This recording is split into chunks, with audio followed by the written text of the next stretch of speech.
Galaxies of Love 2 by Norbert Reinwand. The book is a sequel to Love Galaxies, Part 1, in which the alien Zara has fallen in love with Lucas from Earth. The plot is a mix of romance and space history. The diary. Zara is in the space station hangar searching the Ancients' computer spaceship for useful hints and information. She finds the log files of the spaceship and makes some discoveries in it. The spaceship is discovered 20,000 years ago on a research mission. Who was also her father. He determined at that time the temple's database. So this was his ship and he was the only one who could fly it at the time. Since he was immortal, he visited several times in the last 20,000 years Earth and found there also a city called Atlantis. He loves herself several times in mortal women of Earth, and out of these amours children were also born. Zara thus had brothers and sisters in the human history.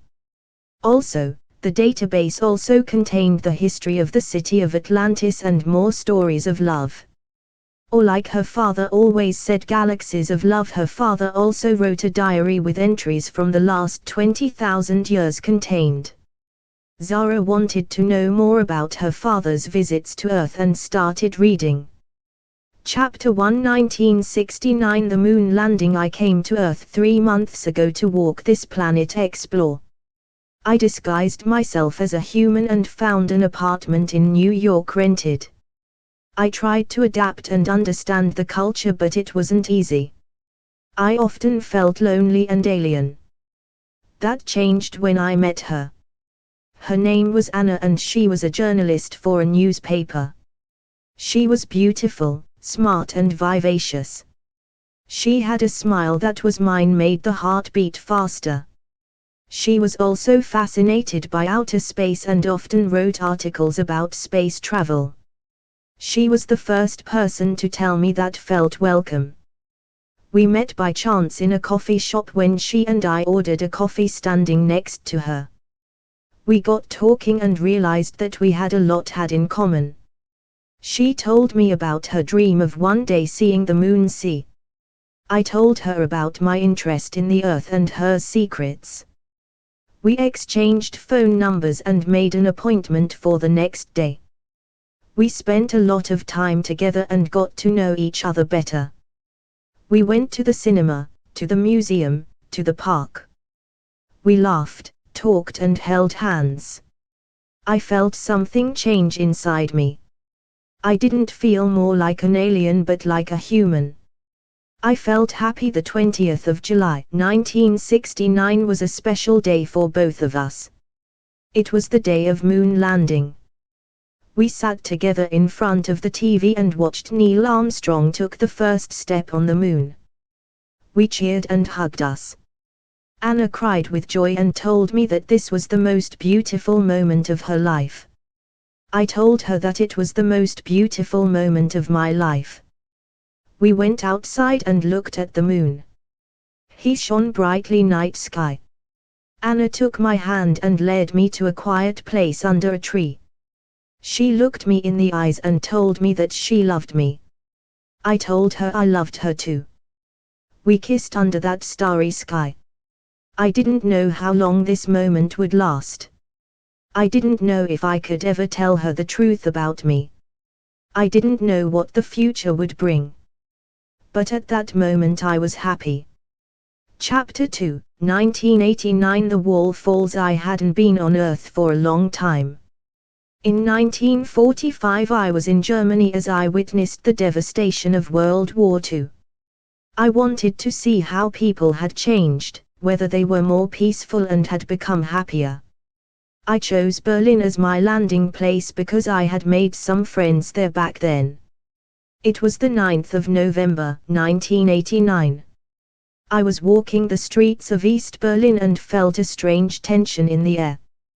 The people seemed restless and to be expectant. I asked a passerby what was going on.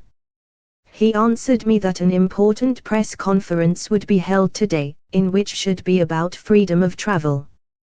He also told me that many people longed for life without the wall that had divided the city since 1961. I was curious and followed him to a large square where there was a huge crowd had gathered.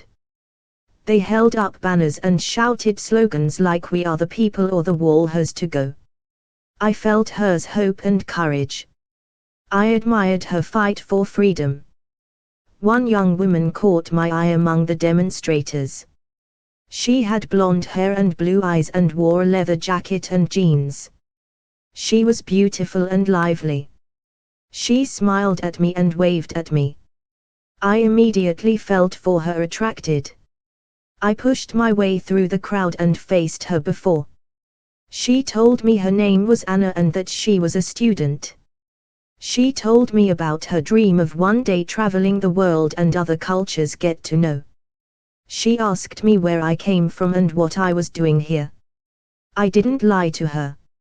I told her I was an alien and that I was out of curiosity had come to Earth. I expected them not to believe me or would be afraid of me. But she just laughed and told me that she was cool found. She told me that she had always believed in extraterrestrials and that she would like to know more about my world. We understood each other right away. We talked for hours about all sorts of things. We exchanged our thoughts and feelings. We laughed and cried together. We held hands and kissed. I fell in love with her. As it got dark, we suddenly heard a loud cheer from the other side of the wall. We saw people pouring across the border and each other fell into their arms. We learned that the government had opened the wall and that all could travel freely. We couldn't believe it. We ran to wall and climbed over it. We hugged and celebrated with the others the reunion. I was happier than I have ever been in my life. I had my great love found and witnessed a historic event. I decided to stay with her, stay and explore the world with her. I knew it wouldn't be easy, but I was no longer afraid. I had Anna by my side. Chapter 3, 2000. The love on the internet. I dressed up as one of them and got an apartment in a big one-rented city. One day I bought a computer and the internet discovered. I was fascinated by the wealth of information and communication possibilities it offered. I signed up for a chat room that deals with literature employed.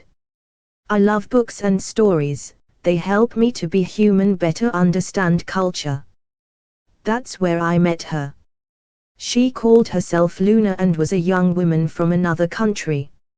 She was friendly, funny and smart. We hit it off right away and started to get along regularly, exchanged online. We told each other everything, our thoughts, feelings and dreams. She has me tells about her life, about her work as a librarian, about her love for cats and music. I told her about my travels, about my curiosity to the world, from my longing for heaven. I don't have her said I'm an alien. I was afraid of losing her or to injure.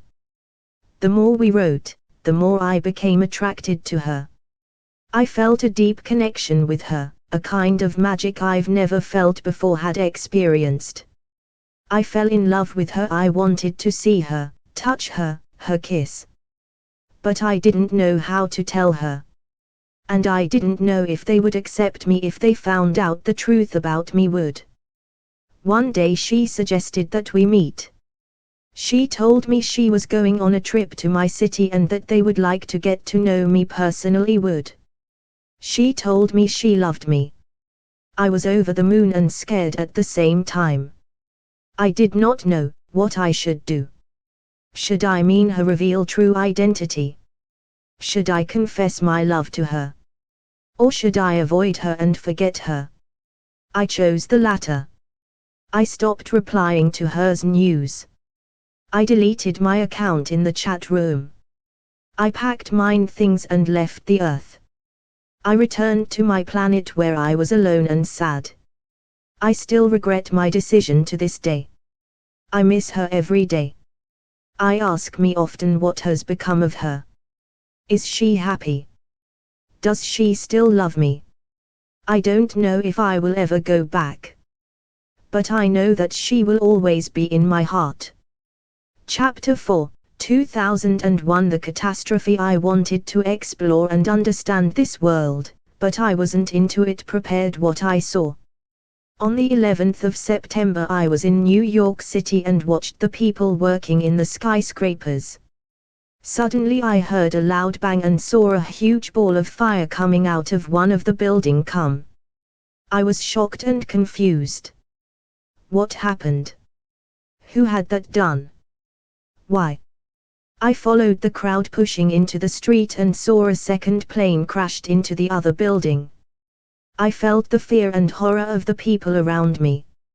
I wanted to help them but I didn't know how. I was a stranger in this world, an intruder. I had none identity, not affiliation. I saw the firefighters run into the burning buildings to save people. They were brave and selfless. They sacrificed their lives for others. Among them was a woman who fascinated me. She had red hair and green eyes. She wore a helmet and a heavy suit. She was strong and beautiful. She was a hero. I followed her with my eyes as she walked into the building. I prayed for her even though I didn't believe in any God. I wanted to see her again even though I saw her didn't know. I fell in love with her even though I had no heart. I waited in front of the building for hours until it collapsed. I hoped they had made it. I searched for her under the rubble. I found her finally under a piece of metal. She was injured and bleeding. She breathed still. I picked her up carefully and carried her to an ambulance. I put them on a stretcher and covered her with a blanket. I caressed her face and whispered to her, "You're wonderful." She opened her eyes and looked at me. She smiled weakly and said, "Thanks." Then she closed her eyes again. I cried for her even though I had no tears. A few moments later she died. I couldn't save her. Chapter 5, 2010. The music. I've always been interested in people and their culture, above all for their music. I heard them with different instruments and voices create sounds that express and convey emotions. I wanted to know more about it and wormed my way into the music scene. One day I came across a concert that immediately fascinated me. It was a band that played rock music. The songs were full of energy and passion. But what impressed me the most was the singer. She had a beautiful voice that touched and enchanted me. She sang with so much feeling and expression that I couldn't resist her. I fell in love with her. I decided to follow her and get to know her. I posed as a fan out and managed to strike up a conversation with her. She was very friendly and open. She told me about her band, her music and her dreams. Her name was Lena and she wanted to travel the world and people with her music make happy. I loved her. I accompanied them at their concerts and got to know the power of music. I felt how it connected people and gave them joy. I saw how she shone on stage and carried the audience away. I felt for her, attracted and wanted to be close to her. I confessed my love to her. She was surprised and touched. She told me she liked me too, but that she didn't know if we could be together. She told me that she had a secret that she wanted to confide in me. She told me she was human, but an alien woman who came to Earth in 2010 was. She wants to hide here from Lucifer and the secret society of her Sikhs. I know Lucifer only too well and I gave her the address of one of my hiding places given on Earth. We made an appointment there for the next day. Only she never got there and has since disappeared. Chapter 6, 2011. The revolution. I'm not of this world. I'm an alien looking for one new home. I had to leave my planet because of ruled by a cruel dictatorship. I've been through this for many years, all traveled. I ended up in Egypt again. I've been here many times when you die, have built pyramids and met Cleopatra, Nefertiti and other people know here. I disguised myself as a human and tried to adjust. But I quickly realized that not everything was peaceful here either is. The people were dissatisfied with their ruler, a man named Mubarak. They wanted freedom and democracy. They took to the streets and protested. I was fascinated by their courage and their passion. I wanted more about their experience. I went to Tahrir Square, where the protesters are gathered. There I met her, Amina. She was an activist fighting for human rights and justice. She was beautiful and smart with a bright smile. She got me in right away, cast its spell. She told me about her movement and me invited to fight with her. I agreed without hesitation. We spent many days and nights together in the square, in which streets, in their tent. We told stories, sang songs, plans made. We kissed, hugged, loved. We have the shared hope that something would change. But we also felt the pain that the fight brought. We have seen our friends get hurt or killed. We have inhaled tear gas, endured beatings, scared. We cried, screamed, cursed. I wanted to protect her, but I couldn't always. I wanted her telling the truth, but I was afraid of her reaction. I wanted with her escape, but I couldn't abandon them. We fought together until the end. Until the day when Mubarak resigned and the people cheered. Until the day she is struck by or was hit and died in my arms. I lost her, my love, my life. I have nothing more on this world. I'm alone again. Chapter 7, 2015. The nature. I came from a distant planet that was grey and lifeless. I searched for a place where I could feel at home. I landed in a forest which was full of green trees and colorful flowers. I was fascinated by that beauty of nature and wanted to learn more about it. I met a biologist who was committed to protecting the environment. Her name was Anna and was very kind to me.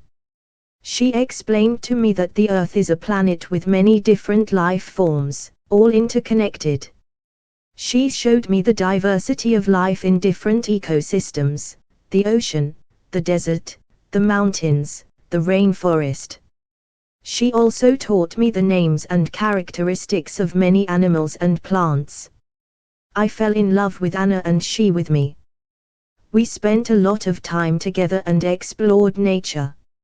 She made me happy. Chapter 8, 2018. Art. I was curious about this planet and its inhabitants, but I hadn't expected that I would fall in love with one of them.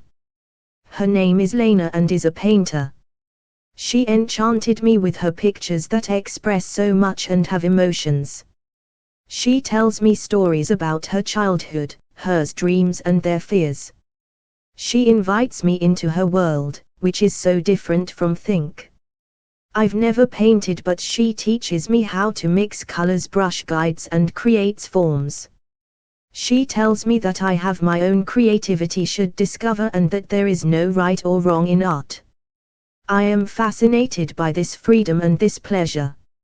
I paint landscapes from my home planet, portraits of Lena and abstract patterns that express my feelings.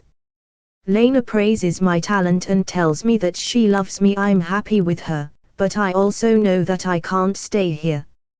My mission will soon be over and I must return. I do not know how I should tell her. I don't know if she would believe me.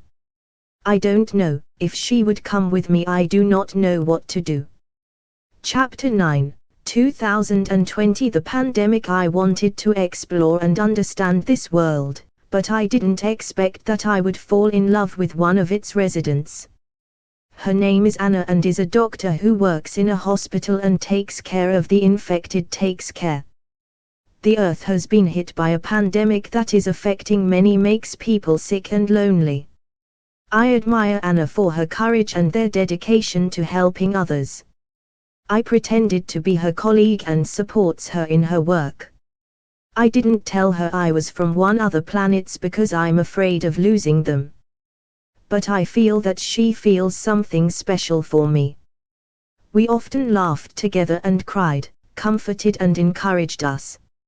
I want to confess my love to her, but I don't know how she will react. Will she accept me or reject? Will she trust me or betray? I'm facing a difficult decision. Should I tell her the truth or stay silent forever? Chapter 10. Zara has been reading her father's diary for hours now. Only she still has no clue where he is. She hasn't found any clue either who her mother is and why he abducted her from Earth and after Centauri brought. All she found out was that he was on a mission and that this somehow has to do with Lucifer. Why did her father make her princess called? She was actually sent to Earth by the Centauri to have a reconnaissance mission to do over the planet. You should people get to know and find out how the secret society pulls its strings there. Where the military facilities are used for attacks on Centauri become. Your mission has brought you to the realization that the secret society in the public on Earth is not known. People know the bad guys Lucifer only as a being from stories under different names. In the indifferent cultures he is called the devil, Satan, etc. Nobody on Earth knows that he built the weapon 20,000 years ago, destroyed her father's home planet with all life on it. We still know on Earth of life outside of the Earth. But why is it like that? Why hasn't Lucifer taken over the Earth yet? He has warships and soldiers capable of completely covering Earth conquer. The war has now lasted 20,000 years. Why aren't there any secret society spaceships on Earth? Why do they only use Earth technology? What is the secret society hiding from on Earth? On other planets it is not hidden, but visible to everyone. Is there something on Earth that offers slogans to the secret society? What happened to her father? He had met many women over the past 20,000 years. Since he is immortal, he had to bury thousands of people have died, including women he loved. These are aged or have been killed. He does not age and can only die if his cells are completely destroyed, become. For example, by burning. Lucifer has been hunting the immortals for 20,000 years. How many more of them will there be? Has Lucifer possibly already killed her father? Who were the friends in World War II that were discussed? According to a log file, what happened to Atlantis that your father founded? Lots of questions, so Zara now decides to go to bed and tomorrow continue to read in the diary. Chapter 11. 1943. Anita and Leo are created by a mysterious organization called Kronos Recruited who offers them a mission. They should travel to Germany and take out a Nazi scientist working on a dangerous weapon is working. They agree and are given a plane that allows them to fly to Germany. Anita looked at Leo and felt her heart beat faster. They could hardly believe that they had been chosen to take part in this secret participate in surgery. Kronos was an organization dedicated to combat prescribed against evil in all worlds.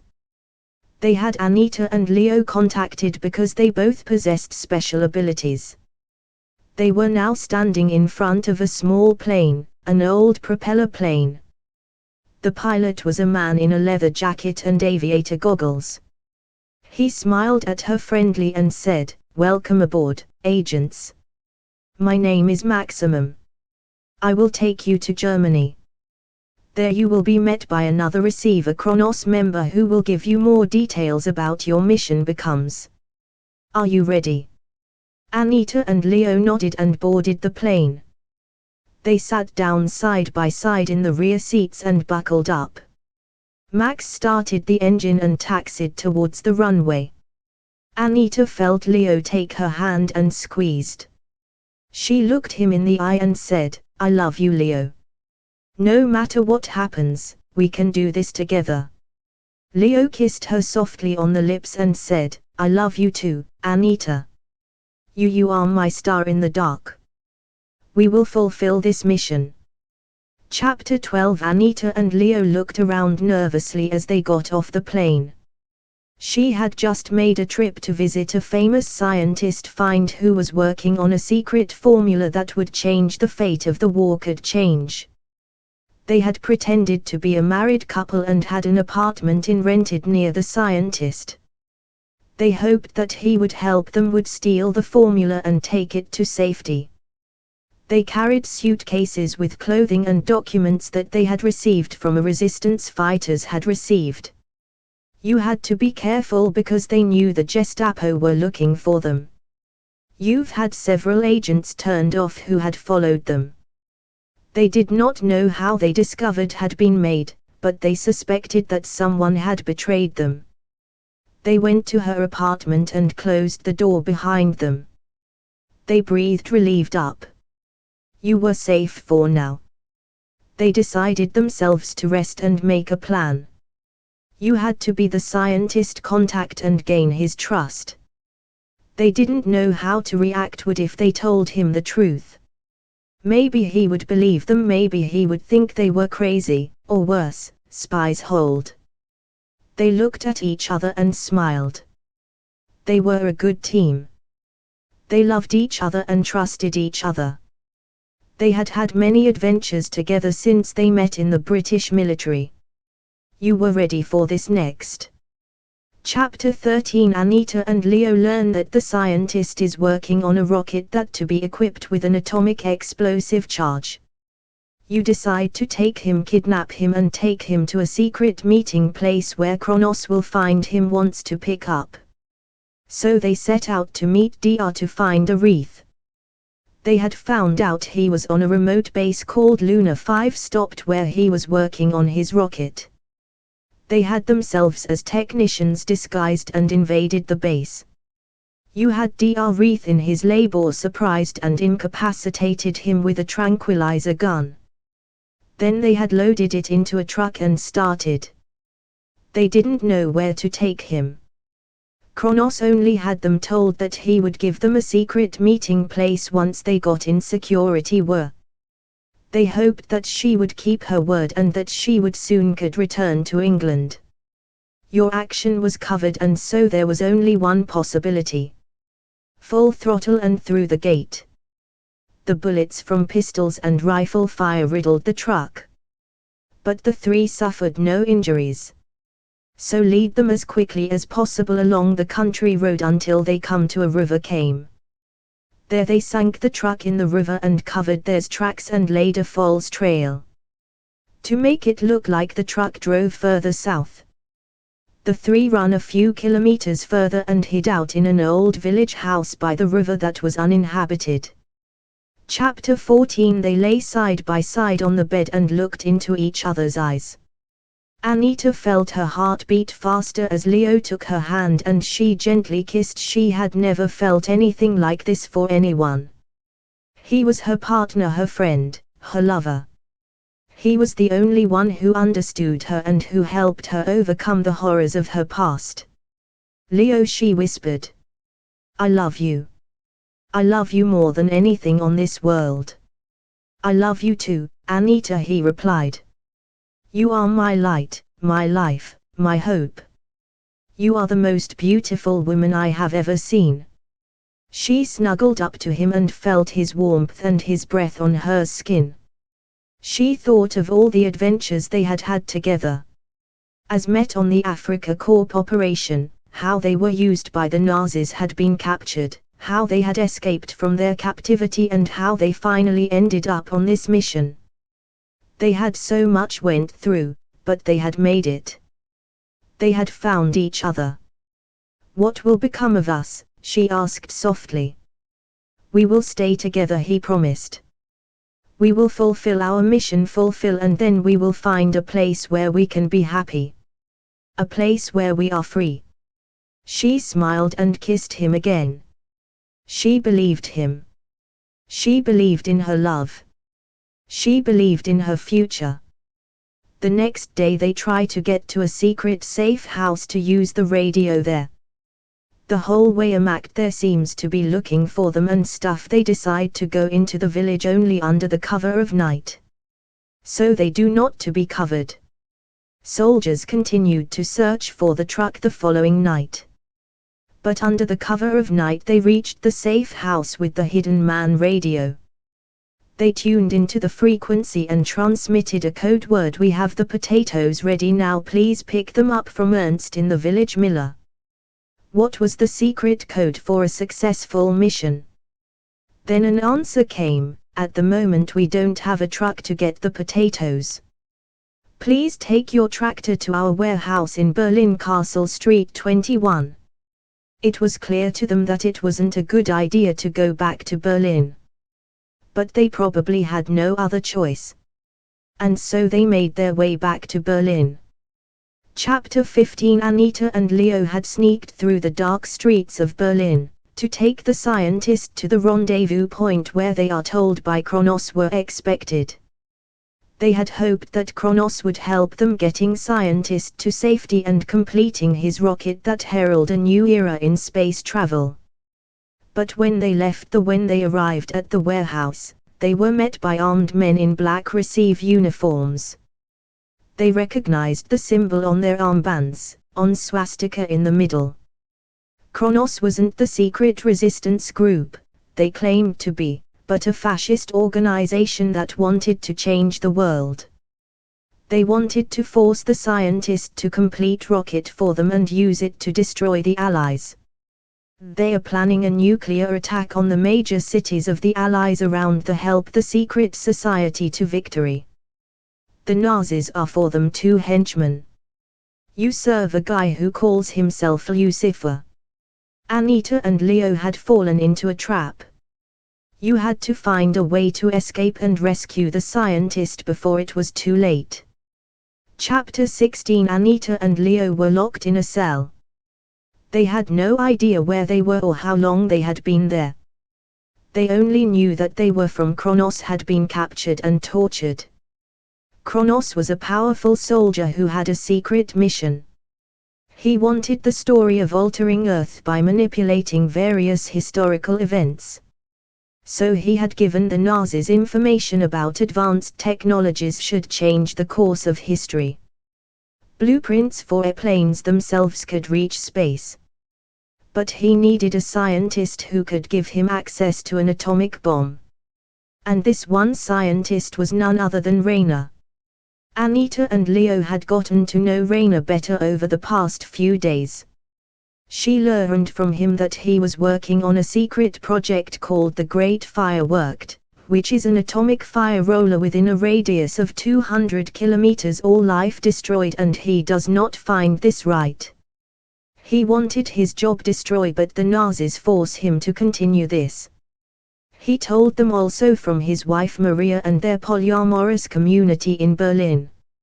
Anita and Leo were fascinated by this unusual way of life and decided to accompany Raina to learn more about it. But little did they know they were falling into a trap. Kronos had planted a traitor in their ranks who would overthrow him, informed Raina's whereabouts. He sent his soldiers to find him, kidnap and bring to his base. Anita and Leo were there too, caught and taken hostage. Kronos wanted her as leverage used to force Raina to cooperate. He threatened them to excruciating pain when he didn't get what he wanted. Anita and Leo tried desperately to free themselves and the scientist to rescue. They also hoped for help from the resistance, which followed them were. Anita and Leo faced an impossible task. They didn't just have to save themselves and Raina, but also preserve those of the Earth in one nuclear war to be destroyed. They had to stop Kronos before he could put plans into action. They had to defend themselves against his soldiers who had superior weapons and technology. And they had to make up their own, become aware of feelings they had developed for each other. Chapter 17. During the night you heard someone sneaking into your cell and Anita and Leo freed from her bonds. They couldn't see his face, but they knew that they were free and had to flee. They walked out of the open cell and found all the prison guards dead lying on the floor. They looked for Rainer's cell and freed him too. They were heading towards the back exit when suddenly the alarm went off. Anita and Leo ran through the dark corridors of Kronos base while behind them the alarm sirens wailed. They had made it free. Scientists who tell them the truth about the project Fireball had told. He was the only one who knew how to use the bomb could stop, which Kronos used to gain world domination. She had to get him to safety and get to their plane that they hidden somewhere in the forest. They reached a door that led to a hangar. There they saw several Kronos planes and helicopters. They were looking for a way to pass them unnoticed. Suddenly they heard shots and saw how some soldiers of Kronos fell to the ground. A group of armed men and women came out from the shadows and waved them to. "Come quickly, we're here to help you," one of them shouted. Anita and Leo recognized them as members of the Resistance, a secret organization that fought against the Nazis. They followed them gratefully and boarded one of the helicopters. The scientist sat down next to her and breathed a sigh of relief. "Thank you for saving me. I'm Dr. Rainer Klein. I can tell you explain everything Kronos plans to do with the Nazis," he said. "We have no time to waste. We must return to our base and make a plan to stop Kronos." Leo said. "We know where your base is. We've been watching you for a long time and admired. You are the best agents in British intelligence," said the leader of the Resistance. "We're glad we're not alone. We have to work together to defeating Kronos," Anita said.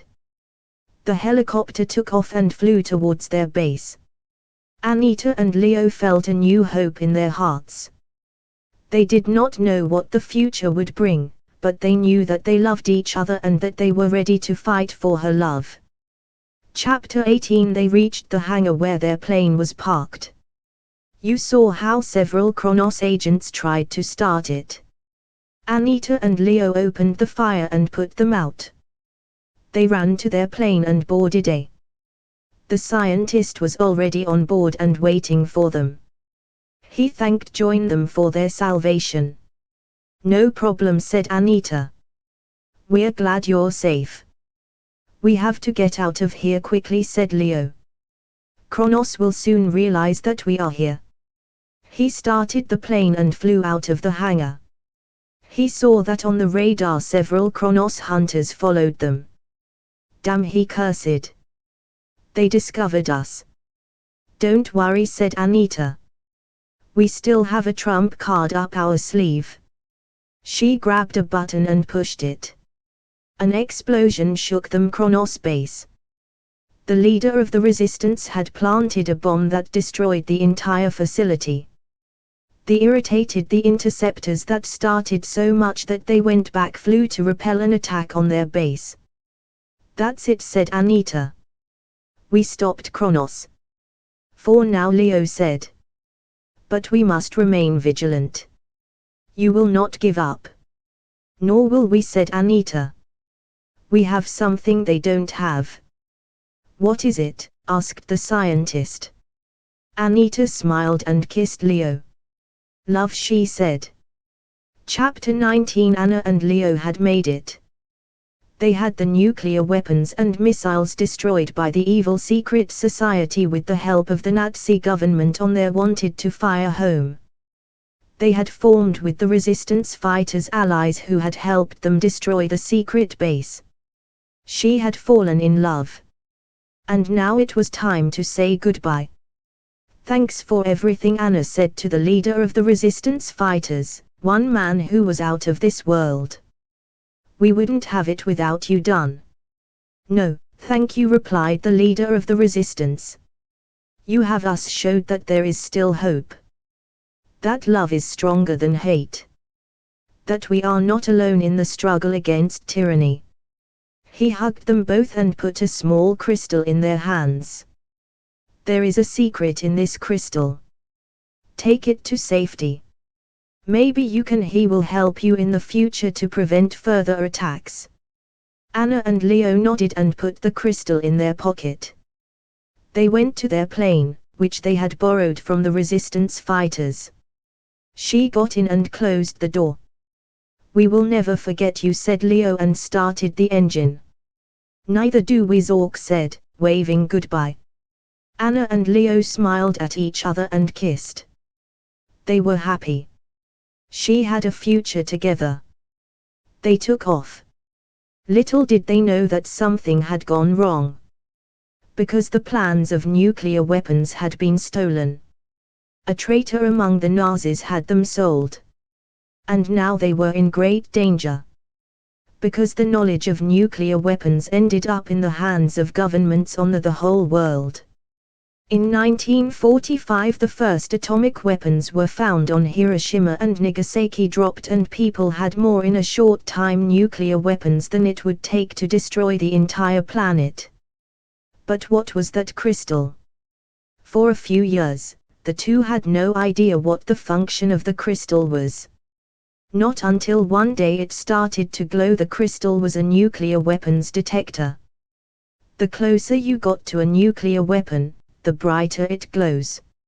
1945. After the end of the Second World War, Anita and Leo switched to the MIDEM British Secret Service and are responsible for the protection of all British colonies from nuclear weapons and other threats from Earth and beyond the outer space. Chapter 20. Zara leans back in her chair in the spaceship. So her father was leader of a resistance group in World War II and has helped people not to come under the rulership of Lucifer, straight and able to defend themselves and not destroy themselves. That explains a lot. Since there are also references to other atom events on Earth.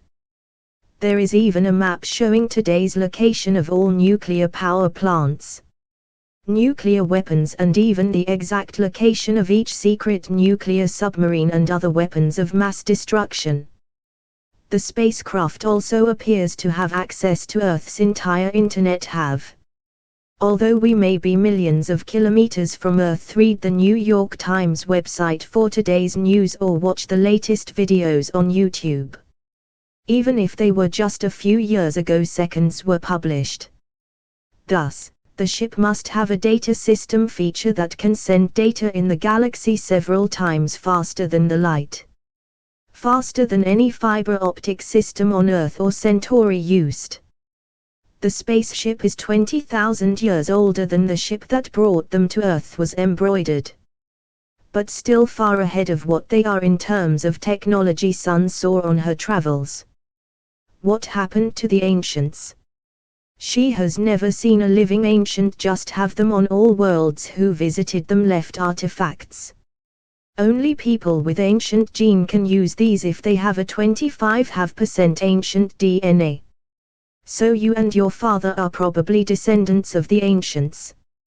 Anita that my father met in Germany in 1943 was probably one of his descendants on Earth.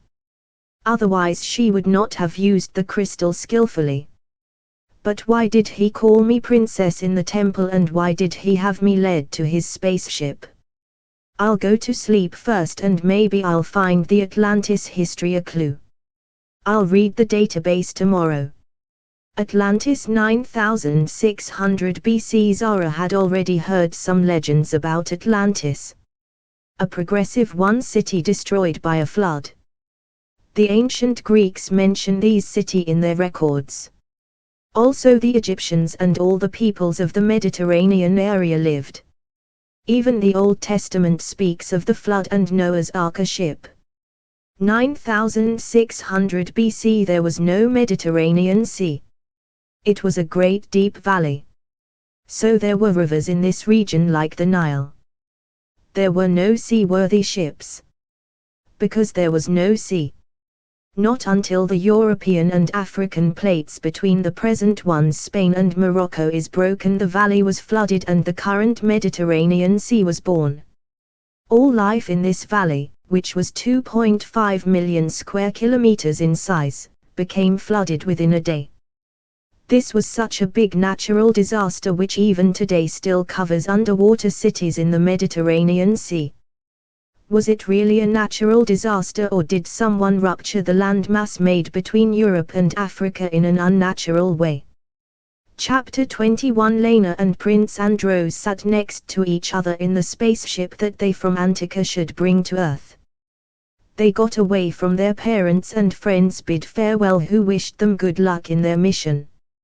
Her mission was to find Atlantis, the mysterious realm owned by ancients unknown to them had been founded.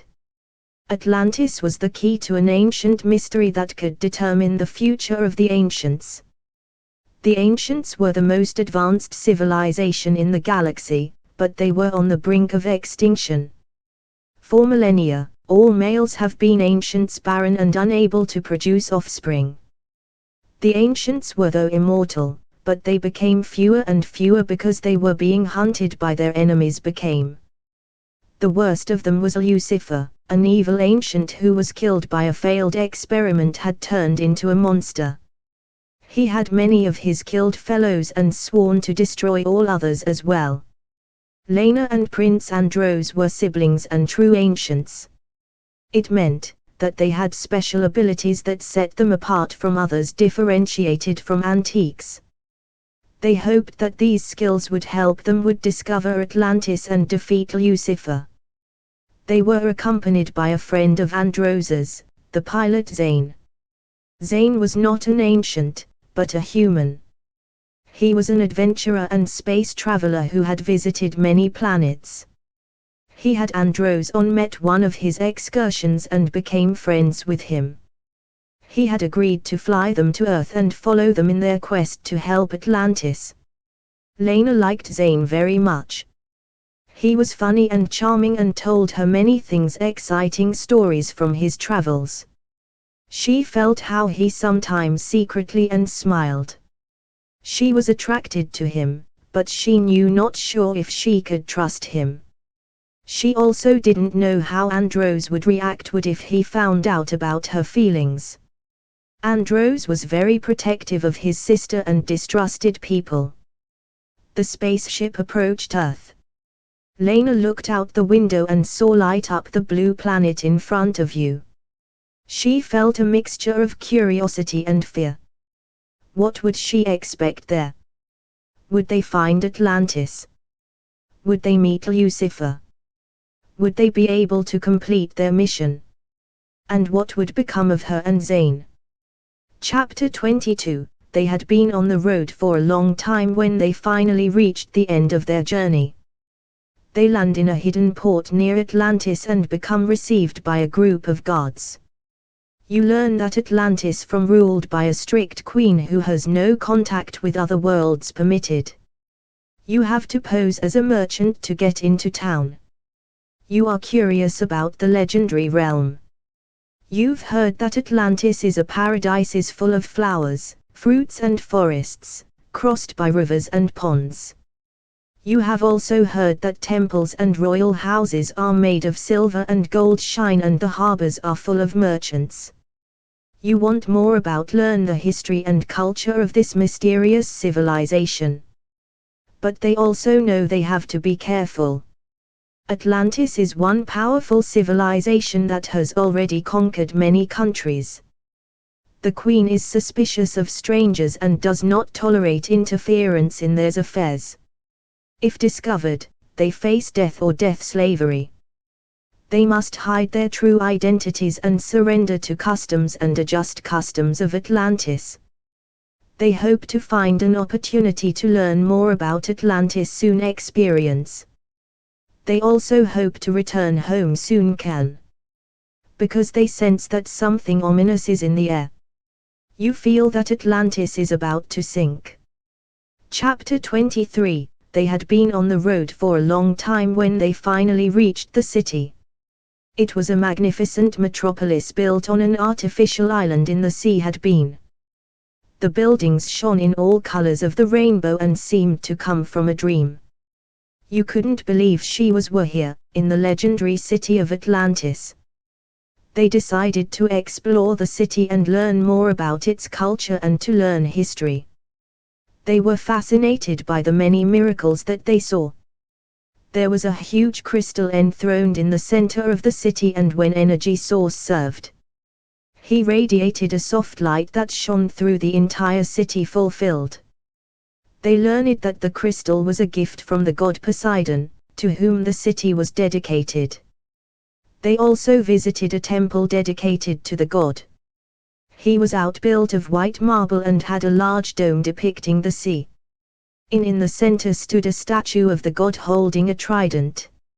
She sensed and felt an awe-inspiring atmosphere in the temple god attracted.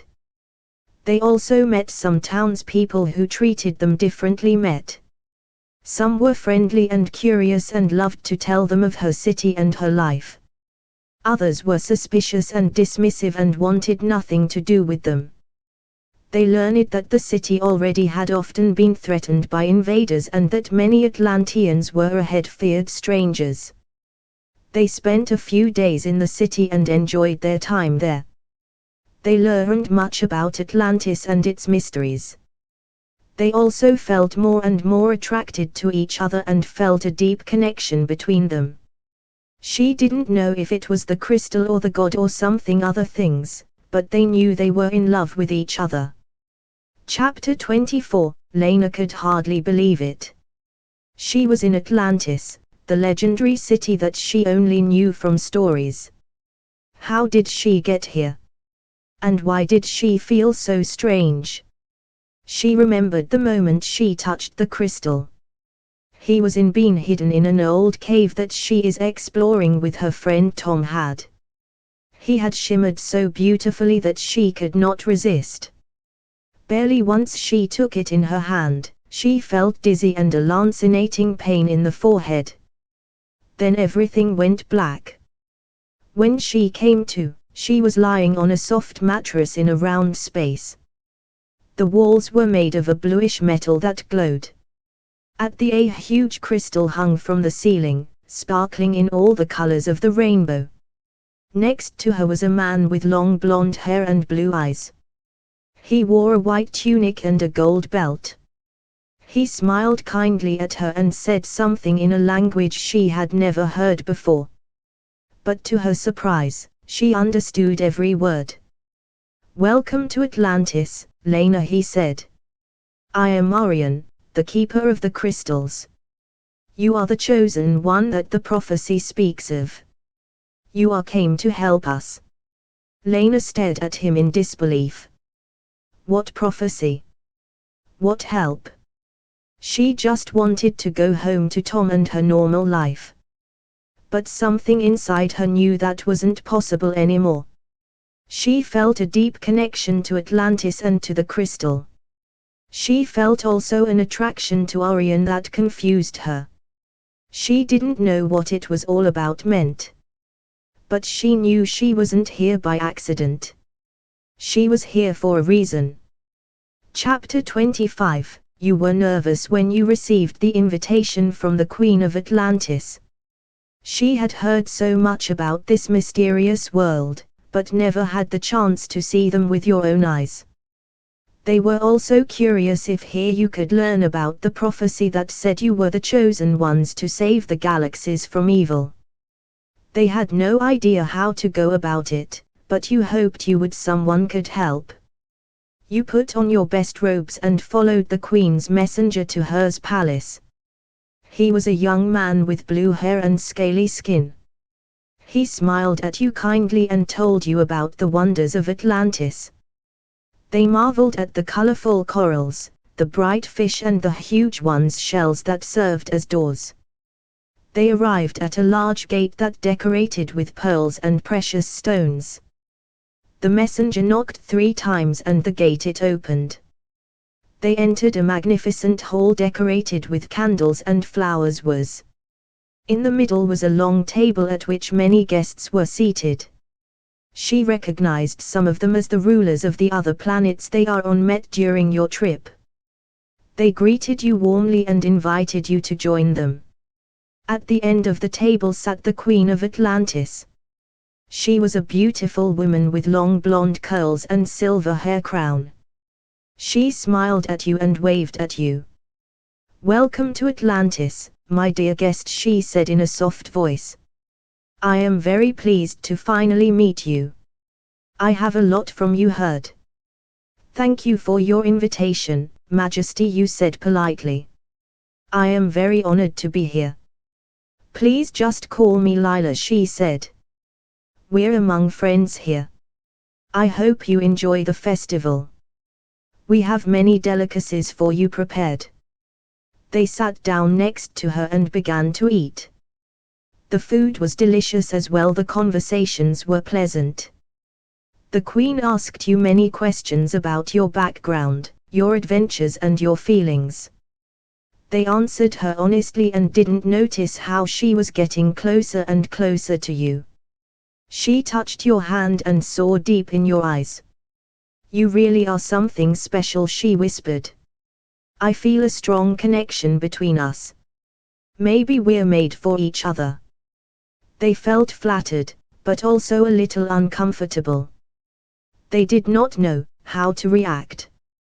They had never loved or loved anyone before. They had always been alone.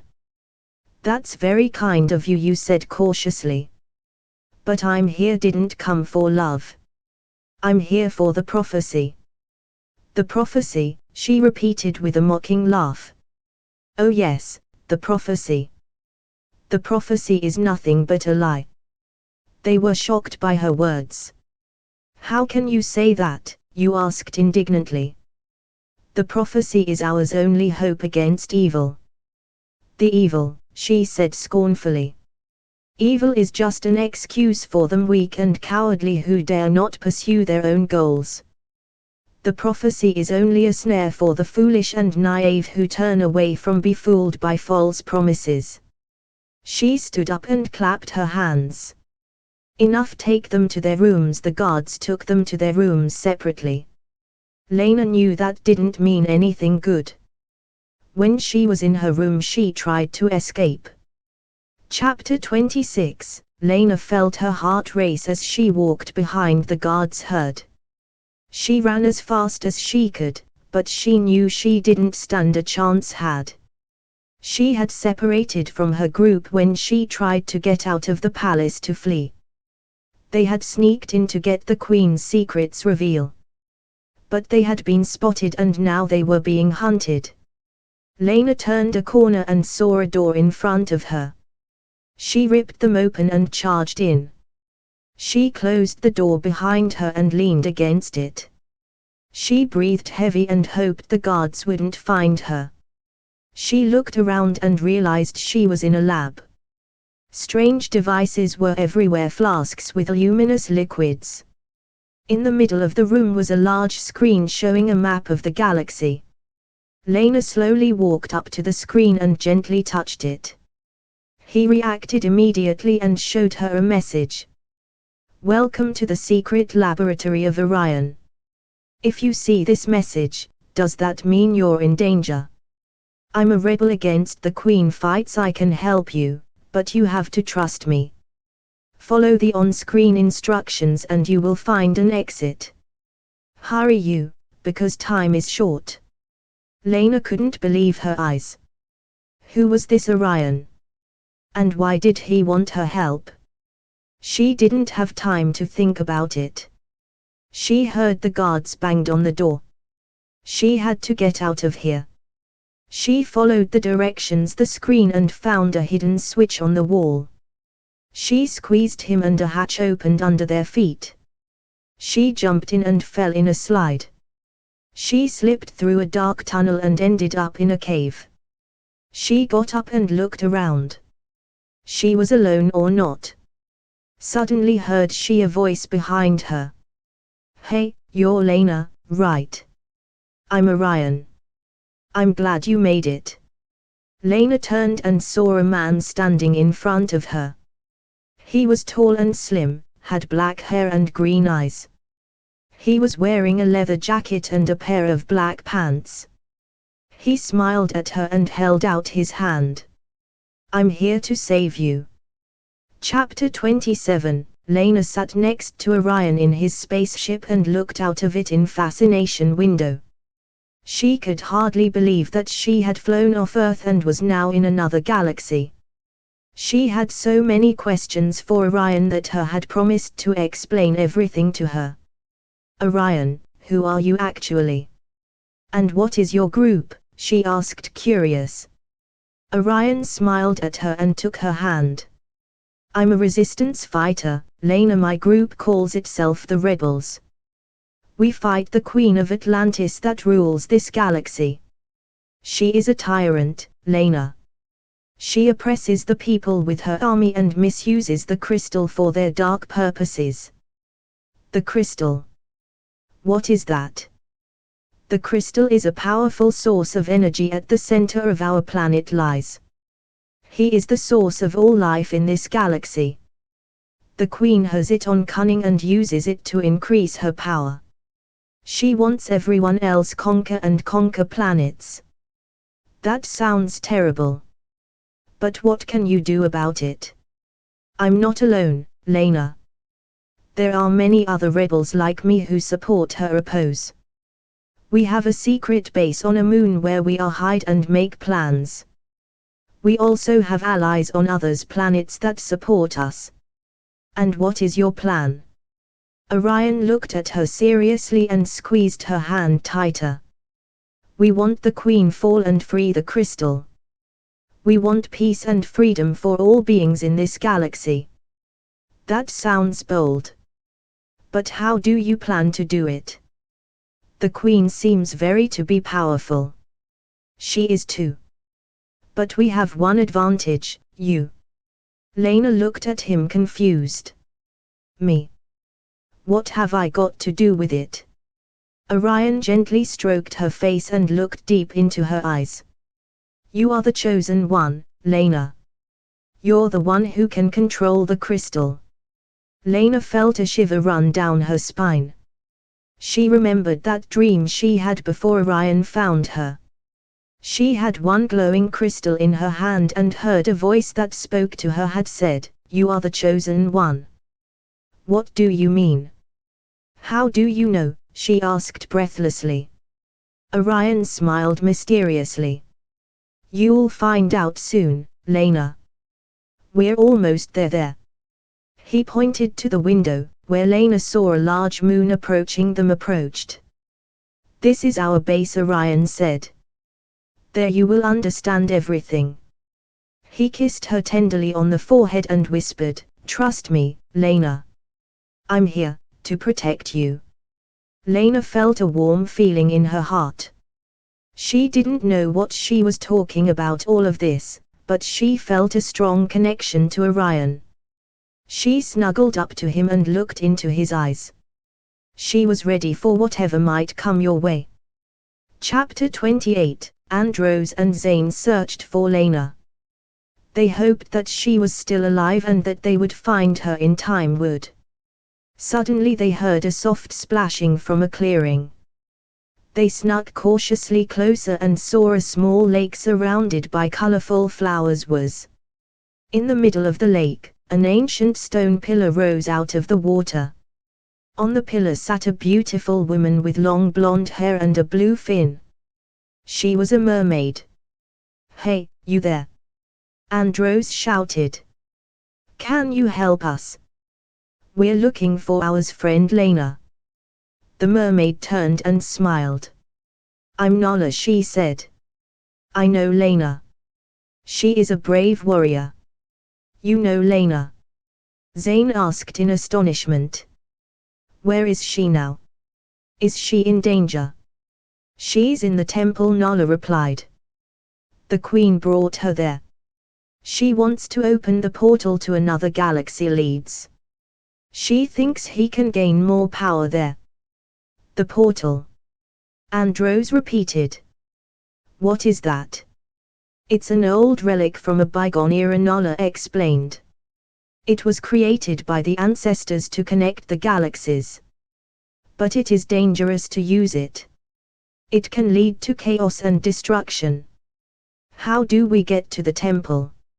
Zane asked. I'll show you the way, said Nala. Follow me. She jumped off the pillar and dived into the water. Andros and Zane didn't hesitate and jumped after her. They swam after her until they hit a big wall reached from stone. Nala pointed to a crack in the wall. There is the secret entrance, she said. It leads to an underground cave where the portal is located. Be careful, there are many traps and guards. Thanks, Nala, Andros and Zane said. No problem, said Nala. Much luck. She waved at them and swam away. Andros and Zane dove through the rift and found themselves in a dark cave. They lit a torch on and went on. They had to find Lena before it was too late. Chapter 29. Lena and Orion entered the palace and tried to close the crystal to reach. They had to fight back against the guards and the queen who blocked their way. Lena discovered that she had the power, the crystal to control. She used this ability to help Orion, who fell into a was ambushed. She felt a strong connection between them emerged that existed across space and time. She knew she were meant for each other, even if they came from different galaxies. They were on a mission to keep the peace between worlds. However, Lena and Orion are separated and Lena fights the guards, while Orion is pushed further and further back by the Queen, until he in a room with the Queen disappearing and the door with a loud bang closed. Chapter 30. Andros and Zane entered the palace through the portal and saw Lena, the one from surrounded by a group of guards. They didn't hesitate and grabbed the enemies with their laser pistols at them from resistance fighters on the other side of the portal. The guards were surprised by the sudden attack and couldn't withstand long. Andros and Zane made their way to Lena, who gave them gratefully fell into his arms. We have to go to the Queen, said Lena. She has the real king of Atlantis captured and wants to kill him. Because king? Andros asked, confused. Yes, he is the rightful king of Atlantis, Lena explained. He fled ahead many years after Andromeda to escape the war. He came back, to free his people, but the Queen betrayed him. We will save him, promised Andros. Come on, we don't have much time. They ran through the corridors of the palace until they were faced with a large door. From behind they heard the Queen's voice laughing mockingly. Welcome, my dear guests, she said. I've been expecting you. Chapter 31. Lena felt that the Queen was also an ancient and therefore immortal. So she had to come up with something. She closed her eyes and had a vision. Use the red crystal and use it as a flamethrower. She had the red crystal on her necklace. She got this from her mother Get Given. But she always thought it was just one gem. But suddenly it started to glow and Lena took it in the hand. Lena ran towards the Queen of Atlantis, flamethrower in hand, who gave her a sneering smile. She knew she was only one chance to defeat the ruler and save the galaxies of love. She had to aim the fire straight at her heart and hope it was her cells would destroy. The Queen was immortal but not invulnerable. Lena jumped in the air and squeezed the red crystal. A jet of blazing flame shot out of the crystal and hit the Queen in the chest. Lena felt the heat on her skin and listened the hiss of the water evaporating. The Queen screamed in pain and anger on. She raised her hand and threw up a wave of blue light. Lena couldn't dodge and was hit by the beam of light. She felt a sharp pain in her head and lost consciousness. When she came to, she was lying on the floor of the palace. She looked around and saw the Queen of Atlantis lying motionless beside her. Her face was burned black and her eyes were blank. Lena did it. She had killed the Queen and freed the galaxies of love. She got up and left to the throne on which was a golden crown. She took it in her hand and put it on her head. She was now the new queen of Atlantis. She smiled and thought of her lover who was somewhere in the stars upon her was waiting. A short time later, Orion awoke again. Knocked unconscious by the evil queen and placed in a box was plugged with lock. What's going on? Where am I? My head hurts. It is dark. Hey, can someone get me out of here? Lena was happy that Orion was still alive and took him out of the box and kissed him tight. And so the two lived happily for the next few years.